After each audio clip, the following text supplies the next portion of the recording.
excited to share Lensbaby's double glass 2 optic. Its sweet spot of focus combined with any of the 9 aperture discs lends to a unique set of textures and creative bokeh in your images. Hi, I'm Kate Canters. I'm a family photographer. My subjects are mostly my own kids, but I also do take clients. I'm here to talk to you today about using Lensbaby's newest optic, part of their optic swap system, the double glass 2. I shoot with Canon R6 mirrorless. I have on an adapter and I have the Composer Pro 2. When you get your double glass optic, it will also include a variety of aperture discs. These aperture discs create some really fun, creative effects within the camera. All of it is done in camera, no post-processing required. So there's a large variety of discs, including some whole ones that you can use like an X-Acto knife or special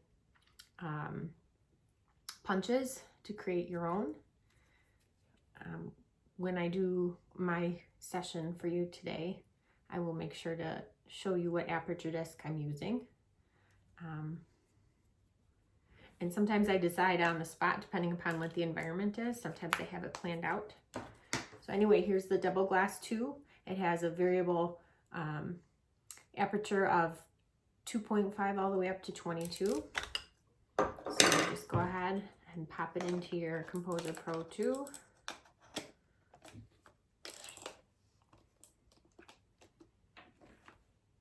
Just like that. When you take the lens cap off, you're going to see those little magnetic pieces that hold the aperture discs, so you can shoot with or without the aperture discs and receive very different results with what you're shooting. So to demo how that works, pop it open. I have the slot disc. You simply set it inside the optic and it's right in there for you to use. When you want to get it out, your little aperture holder, the end piece pops off and there's a little magnet on here, and you simply touch it up against the aperture and pull it off and store it inside for safekeeping. Today I'm going to show you different ways that you can use the double glass optic to create some more emotive portraits. I'm going to use my own children as my models. Bribing was required. We're going to do some outdoors, some indoors, some natural light, and some off-camera flash with and without some of the aperture discs. And again, I'll go over which discs I use in all of the situations that I'm shooting. I will also be including a self-portrait. It's not something that I typically do, but I just really love this optic for the creative effects that it creates. It kind of lends to a nostalgia and an old feeling. So we're gonna have some fun with these today. I hope you enjoy. Thanks for joining. In the first session that I'm doing here with my teenage daughter, I used the Sunburst aperture disc. I chose this alleyway because it has some really colorful murals on the walls. I really like the string lights hanging, and a fun surprise that we saw when we got there was the steam coming out of one of the exhaust vents. That steam is a little less obvious in my final images because it is not in the sweet spot of focus that I captured, so it blends in a little bit more with the texture that you'll see created by the aperture disc. But what you will notice in the background areas, in the framing around my daughter, is the texture used from this aperture disc. Sorry, the texture that was created from the aperture disc did some fun things to the lights, to the skies, and to the brick in the background. This lens is so much fun to use for senior portraits and, in any case, capturing your kids in any location really, but this was a really fun spot.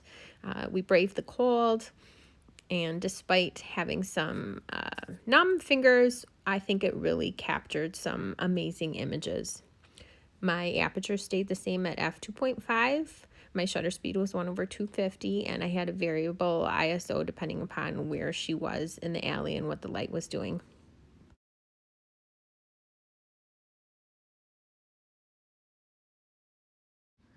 I chose this specific location because I love how the trees, the grasses, all add layers to my image along with the backlight. It's really going to do a lot to enhance the textures that you'll see.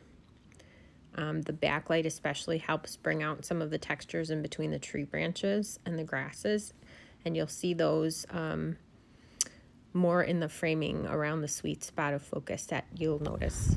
So it's wicked cold out here, but my daughter is being a trooper, and I have to bribe her with lots of things, but she is doing it. So we moved just a little bit further down the path to a little more open space. I did have my slat discs in, but I'm going to change it to the birds because I really like what it's going to do with the trees. And I'm thankful that even though my fingers are fumbling in this cold, it came out really quickly. So now I'm going to use the bird disc.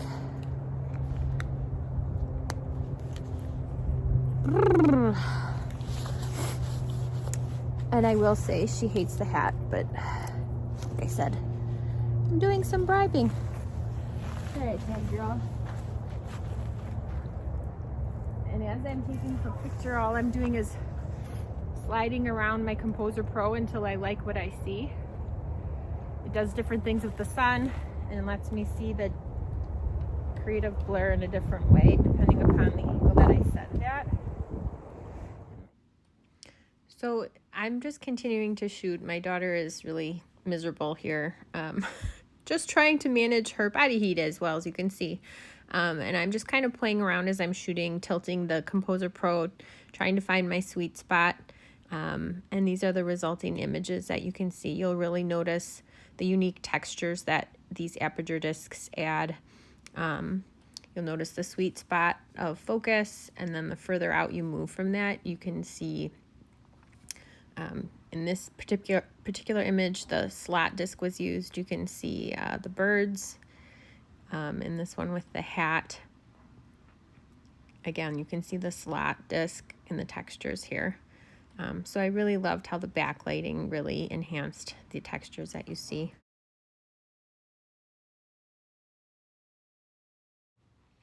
In this portrait session with my oldest, it's mid-afternoon. It's a very overcast winter day. There is a set of patio doors to my right. And then I have a reflector set up to try and bounce some of that light back onto her face.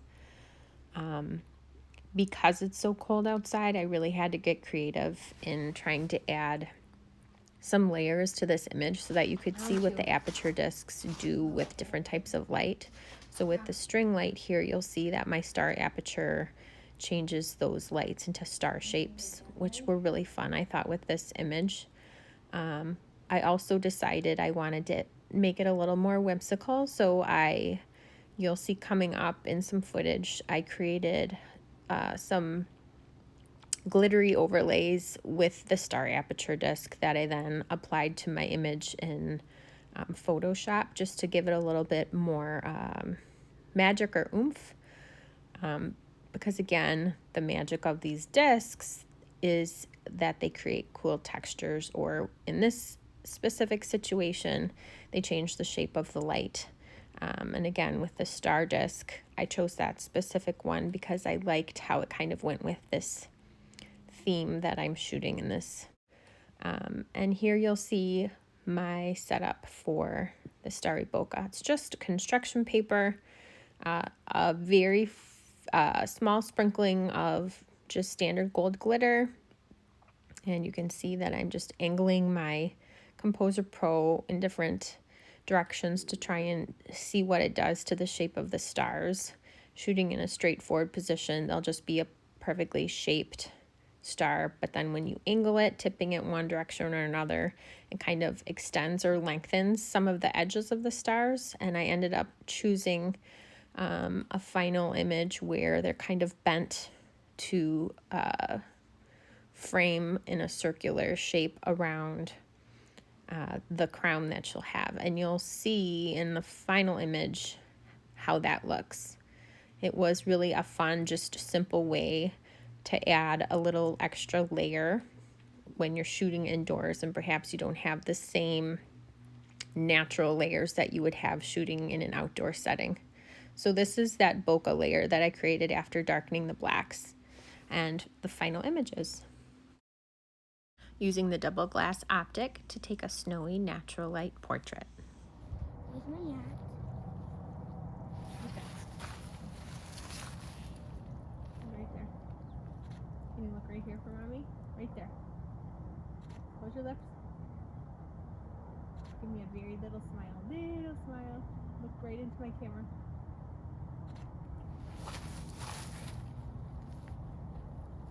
Gentle smile. Look right into my camera.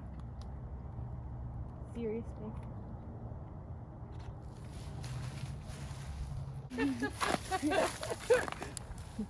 Don't hurt yourself.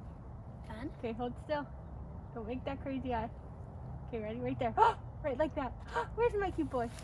There's my cute boy. Where's my cute boy? And? Where's my cute boy? Okay, so I shot those at f2.8. Again, this is the disc that I used. I'm terrible at remembering the name, so I'll have to look at my little diagram. I didn't end up swapping it out because I really liked the effect that it had with the light behind the trees. These are some of the... This is the last image that I took. You can see my settings.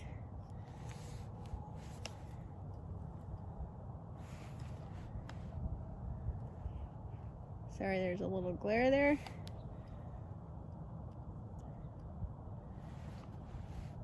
This is really hard to look at. And these are my final images. I've shared my settings. My ISO changed a little bit depending upon what direction he was facing. When I came back out the second day to shoot in the freshly fallen snow, obviously there was a lot more light coming into my lens, so there was a little bit more of a difference there, though. I did keep shooting wide open at f2.5 because I really wanted to make the textures provided by the aperture discs as noticeable in my final images as possible. He is a squirrely little guy and sometimes can be a little tricky to shoot. He tries too hard, so we just like to play a little bit and capture him in his natural element. But these were really fun, and I love the color pop against the white of the snow. And of course, the textures that you get with this optic are just incredible. Almost like a painting, like brush strokes, depending upon which disc you're using.